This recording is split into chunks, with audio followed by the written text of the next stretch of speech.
everybody, it's me, Laura, and today we're going to be doing the Fall Pumpkins and Leaves egg design. Oh, I love this one. I so love it, and it turned out so much better really than what I had expected. But anyways, we're going to start right away with creating the base for the egg, and you're going to bring in your Sculpey clay gun here. This has been modified. If you want to find out how I modified the clay gun so it would work, there is a video I created a while back. It's called the Sculpey Clay Gun Solution. Check that out in my playlist also. It's probably under the tools. And if not, I'll go ahead and I'll put a link right in the description area. So if you want to find out how I did this, go ahead and check that out.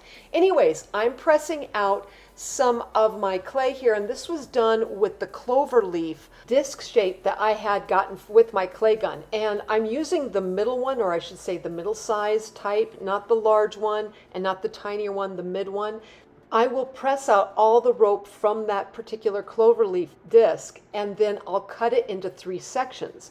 Now when I cut this thing into 3 sections, what will happen is I'll join up the 2 ends and then burnish those ends together. Now when I'm doing this though, most of the time I'm off a little bit, because with each egg you have to make sure the base looks right when you attach it into the egg. Well, in doing so, I'll place that down and I'm like, well, it's a little bit too big yet. So I'll cut off a little bit more until I get it down to what I really like. Now, most of the time, when I cut this thing down, in the end, it usually winds up being about 3 inches in length. So if you want to just go ahead and make sure that you're absolutely precise, or that would be that's a good measurement for you to go ahead and cut this thing down and then burnish the ends. Once you have this though, and you have it in a nice circle like here, I bring in a little bit of super glue, and then I take the edge of where the opening is on the bottom and roll it right into the center of where that hole is. Bring it up with my blade from the surface of my tile, and then place it on another baking tile and bake it for about 275 degrees for about 7 to 10 minutes. At this point, I had to go ahead and create a stack, and I used purple, and really you have an option. You could use the Wasabi Primo clay, or you could use the bright green pearl clay that Primo makes also. And when it comes to that purple, generally remember this whole thing of contrast. This is a darker purple than that green. That's why it works so well together. As long as your purple is dark against that brighter green, you're fine. And that's why I love this particular stack, because you're going to see it no matter what. And that makes a big difference. Anyways, I'm just creating a stack. I've got about 8 layers here, all topped on top of each other. Once I get this stack together, I'm going to cut a slice from this. I'm going to run that through my Atlas pasta machine on a number 1 setting, and if you can, I like to get this down to about a 3 or 4 setting on thickness. So I like to go a little thinner if I can. Then you're going to bring in your egg, and yes, I have a black egg here. I painted this with my black matte acrylic paints, and then I'm bringing in my Keoker Cutters, and I cut out a piece of white clay using my 3rd smallest oval Keoker Cutter, and then place that on my eggshell.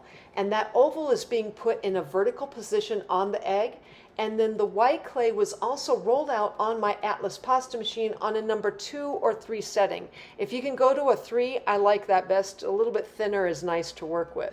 Now, once I have my stripes right here, and I've thinned them out just a little bit, and whatever you do, make sure your white oval is the same thickness as this set of stripes right here. Because what we're going to do is we're going to take those stripes, you're going to take off the end, and then you're just going to start cutting a row of this purple and green checker. Once you have a nice row together, and sometimes, I know it kind of falls away, but you get a decent kind of checker going, take that checker off your blade, and then place that around the oval on your eggshell.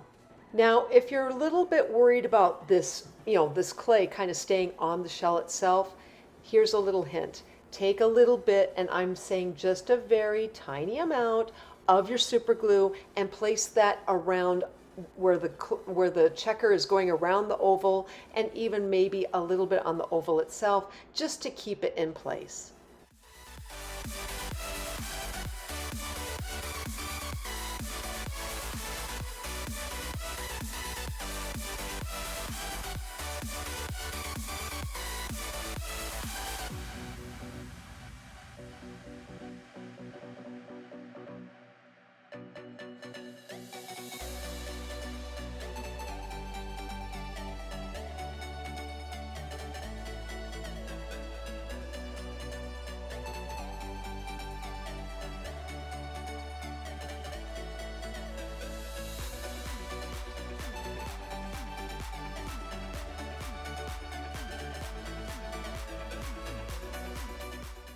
All right, so to me, this is the fun part. And I'm bringing in my Keoker Autumn Polymer Clay Cutters. I loved this set. Oh my goodness, I ordered this not too long ago and I thought we have to play with these. We have to have some fun. And so I have my orange clay here and I took out 2 of the pumpkin cutters out of that set. And I thought, let's go ahead and let's cut a few and let's use these on our eggshell design. Why not? They're there. And the nice thing about this, what I really love about it, is that if you're not terribly, great at trying to do polymer clay, and you need a little bit of help sometimes on the sculpture end especially, this is a great way of doing it because you have the cutters. It's right there. It's like, oh yeah, just cut that and we're good. And you can tell there I used my powder to kind of make sure I got the pieces out okay. And then I went back into the set and I thought, let's look at the leaves now. And ooh, this is going to get fun. It's going to get fun, people. So I brought in a Skinner blend of my yellow to magenta, and it was really a neat blend. I had either some glitter or something in it. It's not going to be used, of course, into a cane piece, but boy, oh boy, place your cutter down onto those. Yes, like butter, baby, like butter. I'm sorry. It's like, what can I say? The personality's coming out today. And then just kind of cut some here and there and enjoy it. That one just kind of popped right off the screen, didn't it? Anyway, as you can tell, I love how these leaves are turning out. Also check on how thick or how thin you can get these. If you could get it thinner, like I want to say I did roll this out on a #1 setting on my Atlas pasta machine when it came to that blend. But if you can go thinner when you go to cut it, do so. I'm adding in the leaves then to the little pumpkins themselves. I'm also going to bring in some of my dark leaf green and we're going to place like some vine work onto the pumpkins. But before I did that, I brought in some of my light green. I thought, let's just see what it looks like, right? I really thought actually the light green would look better. And for some of you, you might say, no, I like the light better. I like the light green. To me, it was just too light. And I think it was just because my orange is really orange. It's like, whoa, screaming at me going, yes, I'm here. It's like, okay, yeah, I know you're there. But I was looking at this and I thought, no, I think it was just a little bit too light for me. So I decided to bring in my dark clay instead. And I went back and forth. And the thing is, though, when I'm looking at it even now, if I really wanted to, and I still could, and I didn't do it here, but if you want to, let's say you put in that dark green vine and you like it, but you want to add a little bit of highlight to it, once this gets baked, okay, come back in with some of your metallic, and I want to say the green flash, the folk art green flash. You could add just a little bit here and there on that vine. It could really just make it look awesome. So keep that in mind when you're going ahead and creating your vine work for this thing. Now, in the process of creating those leaves with the leaf cutter, they were a certain size. I really, you can't size those down, right? I decided to bring in also a Skinner blend of my magenta and yellow, but in a cane form right here. Now I had to go ahead and reduce this down, and it really got down to about, I want to say, 1/4 of an inch in diameter. So it was very tiny. I didn't need it to be terribly big though, and that was the whole point, because we're talking a chicken egg here, right? Everything on the chicken egg, well, it's got to fit on there and look like it's supposed to be there. And then when I'm coming in with this, I want to make sure that my leaves aren't too big. So I'm taking one piece of this, I'm pinching the end, I'm dragging my line up the center with that needle tool, and then of course I'm also bringing in lines on both sides. Now you could just do one single line like I did there, or like I said, I'm going to be making more of these where I'm putting indented lines up the side on my leaves. And then I'm placing that into this pumpkin eggshell design. And it really made a huge difference, because as I put them in, I was like, I have a really nice subtle look with that Skinner blend on those larger cutter type leaves, right? But with that pink and yellow, it adds a little bit more of a pop. Yes, the blend is a little bit more abrupt, but I like that because it does draw the eye in where otherwise you might just overlook it. So keep that in mind also. You want to be able to draw in the eye to the design, and if you have to use a little bit of a pop, then definitely do it.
Okay, so right here, I got most of my scene on the front side pretty much done, but I did not use this particular cutter, and I really wanted to. It was a nice, more, I want to say rounded and not quite so pointed leaf in that cutter set, and it really added. It made a little bit of a difference. It was a little bit more subtle, if you will, but it was also a tinier leaf, so being able to put it down into the design was really a lot of fun. And as you can see here, as I branch off into that black, oh my goodness, it just, again, the whole screaming at me thing, right? But I really loved how this thing just came together. So from here, I'm going to start bringing in not only more leaves, okay, because I'm going to add in at least one more major vine here yet on this design, but I'm also going to be cutting more of those little tiny slices, creating the little tiny leaves, and add those in to that more subtle leaf. And that was such a nice detail. I loved it. It worked out so good. But I'll also bring in some black. I'm going to create some black balls, and I'm going to take these little tiny balls and I'll place them really right at where the leaves kind of add in or come into the vines. It's a nice detail. It looks great. And then when I started adding in those black balls, I was like, well, why not add them all over the place? So I might have gotten a little heavy-handed there, but I really loved it. And I brought in my knitting needle to make the little indents in each of those so we could go ahead and place a pointed back rhinestone in there wherever we wanted.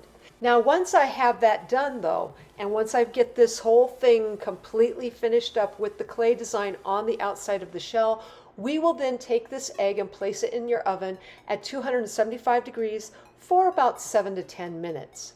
But from here, I'm going to go ahead, I'm going to let you guys watch my hands talk as I clay up this entire design and bake it.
Now that we've baked this egg and it's cooled off, I'm coming in with some of my folk art metallic paints, and I'm using my bronze metal and my copper. And the reason is because, I'm looking at these pumpkins. Sorry, it's a thing with me, okay? There wasn't a whole lot of panache, pizzazz, whatever you call it, right? It needed something. And so I decided to come in with these two metallics and just paint a little bit over the top of that particular cutter form that I had done. And when I did that, wow, that really made the difference. And I didn't stop there. I started doing this also onto the leaves themselves, and especially the ones that I had done in cutter form. And it made a huge difference, especially with the idea that, some of these gradual, gradual blends in these leaf cutter, or these leaves that I had cut out, they were very subtle, but they were kind of dull, okay? I am sorry, I like a lot of flash. Or a little bit of bling, something, right? You got to spice it up, right? I mean, after all, pumpkin spice, right? No, don't go down that road. Anyway, yeah, you want to be able to spice this up a little bit. So bringing in a little bit of that metallic paint, and in particular these particular ones, it worked out great. I recommend it. And if you don't want to use those two metallics, go look around, see what other kinds of golds and coppers and bronzes you might have that you could really just enjoy on your pumpkins and your leaves.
Now, once I got most of that little bit of metallic paint going, I decided let's go ahead and bring in some of my clear rhinestone chain. I thought it would be, again, I'm kind of going for that flash, a little bit of like, whoa. I know I she did it again. Oh no. No, I really do like bringing in a little bit of rhinestone, and especially the chain. The chain is so much fun on eggshell designs, and you don't need a ton. You just need a little bit. I think, it's again that whole thing of less is more. This is definitely a case of less is more. You don't need a ton of rhinestone chain, but a little bit just to add that nice little bit of bling around the actual piece. So I did that around the oval piece of this of the design on the eggshell, and then I also decided to use that rhinestone chain a little bit on the vine work, especially leading into the back side of the eggshell. I thought this way then it kind of leads into it, and it adds a nice little bit of a, oh, that's kind of fun, you just can enjoy it, right? Anyway, from here, I'm just going to go ahead and let you guys, again, watch my hands talk as I place in more and more of this rhinestone chain.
All right, so in doing all of the details I had done with the metallic paint and adding in the rhinestone chain, this thing still did not just say, yeah, you are awesome.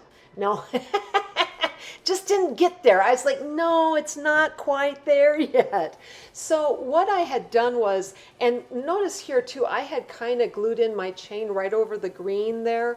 I eventually changed that up and I had it follow the entire thing. I had to lift it up a little bit. I was actually able to get away with that, and I think a lot of it was because the shell itself was painted in the black. So because it was painted in black, I was able to lift up, even though it was done with the super glue, I was able to lift up that rhinestone chain and move it. So keep that in mind. Yeah, that paint can be your best friend sometimes.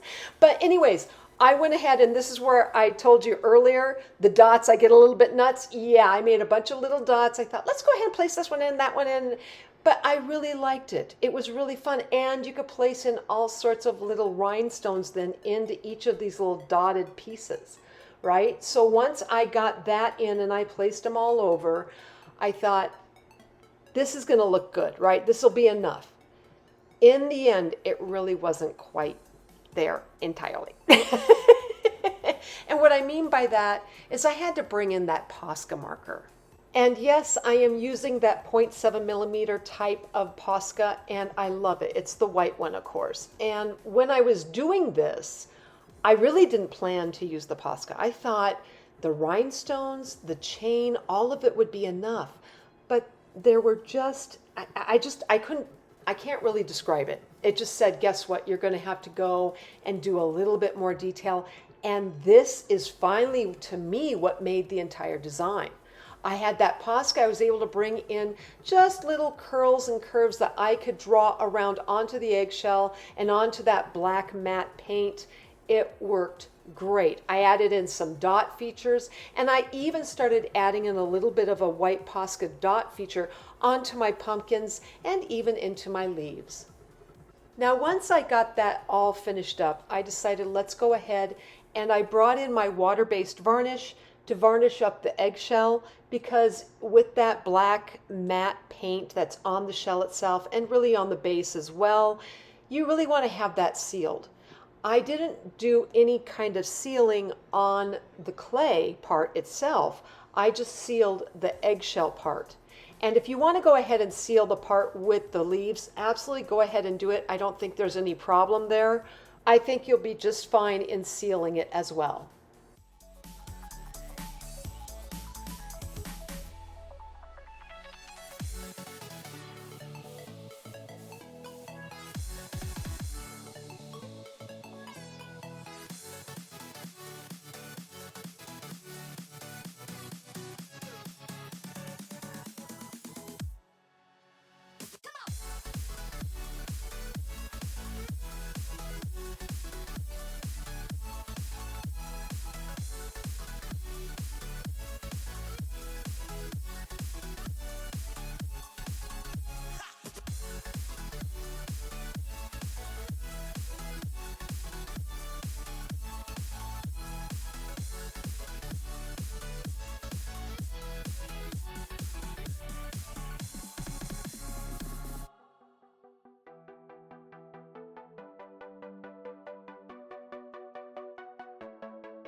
All right, so this is the end result of creating my fall pumpkins and leaves in eggshell design. Please use this for study and reference. And if you like this video, please like, subscribe, and leave me a comment. I'm always wondering what you're thinking.